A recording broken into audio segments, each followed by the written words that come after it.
Media dan kepolisian Jepang menyebut kasus ini adalah pembantaian Akihabara, di mana telah terjadi pembunuhan massal di kawasan perbelanjaan di Akihabara di kota Sotokanda, Chiyoda, Tokyo, Jepang. Pada tanggal 8 Juni 2008, pukul 12.33, seorang pria menabrak kerumunan dengan truk yang menewaskan 3 orang dan melukai 2 orang. Kemudian pelaku penabrakan itu mulai menikam orang-orang di sekitar menggunakan pisau. Diketahui korban penusukan ini sebanyak 12 orang. 4 diantaranya meninggal dan 8 orang terluka. Disampaikan oleh Departemen Kepolisian Metropolitan Tokyo, pelaku kejadian naas tersebut bernama Tomohiro Kato.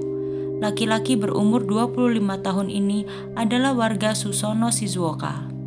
Kato ditangkap hari itu di tempat kejadian. Menurut kepolisian, hari itu pada tanggal 8 Juni, Tomohiro Kato mengendarai mobil sewaan Isuzu Elf-Truck seberat 5 ton ke arah kerumunan di persimpangan jalan Kanda Myojindori dan Chowdori di Akihabara. Sementara Kanda Myojindori terbuka untuk lalu lintas, Chowdori ditutup untuk lalu lintas kendaraan demi kenyamanan pejalan kaki yang berbelanja. Buka dan tutupnya jalan ini dilakukan selama hari Minggu dan selama hari libur. Pukul 12.33, Kato menabrak 5 orang dengan truk sewaannya tersebut setelah mengabaikan lampu merah. Ketika beberapa orang berkumpul untuk menolong para korban tabrakan, kemudian Kato turun dari kendaraan tersebut, lalu mengambil pisaunya dan mulai menikam orang-orang di kerumunan. Kato menikam sedikitnya 12 orang. Kemudian polisi mengejarnya dan memojokkannya di gang sempit. Lalu seorang petugas menodongkan pistol ke arahnya agar Kato menjatuhkan pisaunya. Kato kemudian ditahan oleh polisi sekitar 170 meter atau 600 kaki dari truknya. Setidaknya 17 ambulans bergegas ke tempat kejadian itu. Dilaporkan 5 korban meninggal di tempat kejadian. Awalnya dilaporkan 2 orang tewas akibat serangan tersebut, namun pada siang hari jumlah orang tewas meningkat menjadi 7 orang. Kemudian ditentukan melalui otopsi bahwa 3 korban meninggal akibat ditabrak oleh truk, sementara 4 lainnya ditikam hingga tewas. Menurut polisi dan petugas, 6 dari 7 korban yang tewas adalah laki-laki, termasuk Kazunori Ujino dan temannya Takahiro Tamakaguchi berusia 19 tahun, Katsuhiko Nakamura berusia 74 tahun, Naoki Miyamoto berusia 31 tahun, Mitsuru Matsui berusia 33 tahun, dan Kazuhiro Koiwa berusia 47 tahun. Kemudian 1 orang wanita bernama Maimut berusia 21 tahun juga terbunuh dalam insiden tersebut. Dalam catatan komunikasi milik Maimut menunjukkan bahwa ia membuat panggilan darurat ke kepolisian dari ponselnya meskipun tidak meninggalkan pesan. Mengingat banyaknya orang di tempat kejadian pada hari itu, dapat dipastikan bahwa banyak pengunjung yang juga menelpon polisi untuk melaporkan kejadian naas tersebut.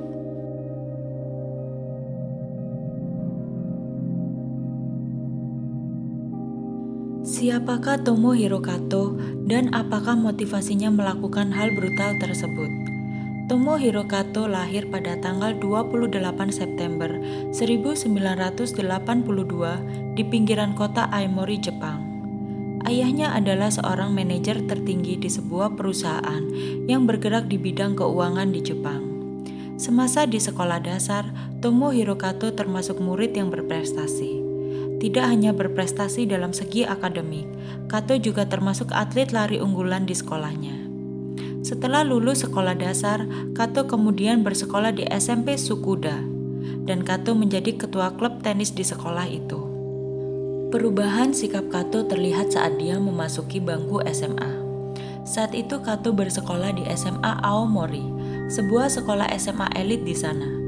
Saat duduk di bangku sekolah menengah atas tersebut, Kato mulai menyadari bahwa dia bukanlah murid yang populer di sekolah itu, baik kepopulerannya di mata teman-teman sekelasnya atau dalam peringkatnya di sekolah. Hal ini terlihat dari merosotnya nilai akademik Kato. Setelah lulus SMA, Kato gagal dalam ujian masuk perguruan tinggi Universitas Hokkaido yang cukup bergengsi di Jepang. Hal ini membuat Kato banting setir dan mulai berlatih sebagai montir mobil di Nakanihon Automotive College Di sana dia dipekerjakan sementara di sebuah pabrik suku cadang mobil di pusat prefektur Shizuoka. Menurut keterangan dari saudara laki-laki Tomohiro Kato, bahwa hubungan Kato dengan orang tuanya sangat tidak harmonis. Bahkan Kato juga sering tidak pulang ke rumah. Orang tua Kato adalah seseorang yang mengedepankan pendidikan. Mereka mempunyai standar yang tinggi kepada anak-anaknya, bahwa sang anak harus sangat unggul dalam bidang akademis. Bahkan seringkali orang tua mereka menyuruh mereka untuk mengulang pekerjaan rumah mereka agar menjadi sempurna sehingga dapat mengesankan guru dan sekolah. Saudara laki-laki Kato ini juga menceritakan kejadian-kejadian yang sering terjadi di rumah, seperti makan makanan sisa dari lantai, atau jikalau mereka melakukan kesalahan, Kato juga akan dihukum dengan dipaksa berdiri di luar rumah selama berjam-jam di tengah salju yang dingin. Keterangan ini juga didukung dengan pengakuan para tetangga yang juga sering melihat kejadian tersebut. Dalam sosial medianya, Kato juga pernah mengkritik cara didik orang tuanya yang sangat keras. Dia pun juga merasa bahwa orang tuanya telah menyerah kepadanya. Karena hal itu, Kato juga 2006 dengan menabrakkan mobilnya ke dinding namun gagal. Menurut beberapa sumber, 3 hari sebelum penyerangan, yaitu pada tanggal 5 Juni, Kato menuduh salah seorang teman kerjanya menyembunyikan seragamnya. Karena hal itu dia segera meninggalkan tempat kerjanya. Besar kemungkinan sebenarnya Kato sudah mengetahui bahwa dia akan diberhentikan dari perusahaan tempat dia bekerja. Kita tidak bisa benar-benar tahu apa yang memang teman-teman kerja Kato benar-benar lakukan. Namun di sini mulai terlihat bagaimana Kato menjadi seorang yang penuh dengan kemarahan. Salah seorang pejabat polisi menyatakan Kato memposting pesan dari ponselnya. Pesan itu diberi nama Extreme Exchange Revise yang mempunyai arti pertukaran ekstrim direvisi dan mengungkapkan niatnya melakukan kejahatan tersebut 20 menit terakhir sebelum penyerangan. Kato menuliskan beberapa pesan yang berisi, "Saya akan membunuh orang di Akihabara." Pesan lain yang diduga telah dia posting termasuk, "Seandainya saya punya pacar, saya tidak akan berhenti bekerja. Saya tidak akan pernah kecanduan ponsel saya. Siapapun yang memiliki harapan tidak mungkin mengerti bagaimana perasaan saya. Dan saya tidak punya satu teman pun, dan saya tidak akan memilikinya di masa depan. Saya akan diabaikan karena saya jelek, saya lebih rendah daripada sampah, karena setidaknya sampah didaur ulang." Terlihat dari pesan-pesan Kato bahwa dia sangat putus asa dengan keadaannya, namun di balik itu juga terlihat kemarahan yang membuat Kato tega menyakiti siapapun. Pada tulisan dalam handphone Kato juga ditemukan rencana Kato pada hari itu. Pesan itu bertuliskan bahwa Kato akan menggunakan kendaraannya sampai kendaraan itu tidak dapat digunakan lagi dan kemudian menggunakan pisau untuk melanjutkan serangan dengan berjalan kaki.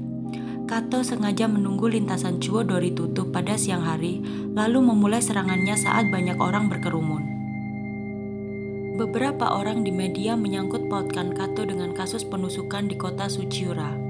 Hal ini mengingat penyerangan yang dilakukan oleh Kato terjadi 3 bulan setelah penyerangan di kota Suchiura. Banyak orang juga menyamakan kondisi psikologis dari kedua tersangka. Diketahui pelaku penusukan di kota Suchiura pada tanggal 23 Maret 2008 dilakukan oleh Masahiro Kanagawa, seorang pria berumur 27 tahun yang sangat suka bermain video game yang selalu mengurung diri di kamarnya tanpa mempunyai kehidupan sosial. Atau dengan istilah bahasa Jepangnya sering disebut hikikomori, di mana seorang itu suka menyendiri atau membatasi diri dari lingkungan sosialnya. Namun tidak pernah terbukti apakah mereka saling kenal atau merencanakan pembunuhan massal ini. Polisi menemukan Kato sebagai tersangka pada saat polisi memergokinya sedang menikam seorang wanita di dalam gang dekat dengan pusat perbelanjaan Akihabara. Pada tanggal 8 Juni 2008, Kato ditangkap dengan tuduhan percobaan pembunuhan. Kemudian pada tanggal 10 Juni 2008, polisi mengirimnya ke kantor kejaksaan di distrik Tokyo. Pada tanggal 20 Juni, polisi menangkapnya lagi atas dugaan pembunuhan terhadap 7 korban. Pada hari yang sama, kantor kejaksaan juga menahan Kato atas percobaan pembunuhan, mengingat masih ada korban yang selamat. Sementara itu, Kato dengan penuh kesadaran mengakui apa yang dia perbuat. Karena hal itu, kepolisian juga menuntut kejaksaan untuk melakukan observasi pada kejiwaan Kato. Dan hal itu disetujui oleh pengadilan distrik Tokyo. Menurut keterangan Kato, dia sengaja menghapus semua kontak dan catatan komunikasi dari ponselnya sesaat sebelum serangan. Tujuannya adalah untuk menjaga orang-orang di sekitarnya. Kato juga mengatakan tujuannya memposting pesan online dengan harapan polisi akan memperhatikan dan kemudian menghentikannya. Menurut laporan penyidikan dari kepolisian, Kato membeli perlengkapan menyerangnya 2 hari sebelum serangan dari sebuah toko perlengkapan militer di Fukui sekitar pukul 12.40. Kato menghabiskan sekitar 20 menit di toko untuk membeli tongkat teleskopik, sepasang sarung tangan kulit, dan 2 buah pisau.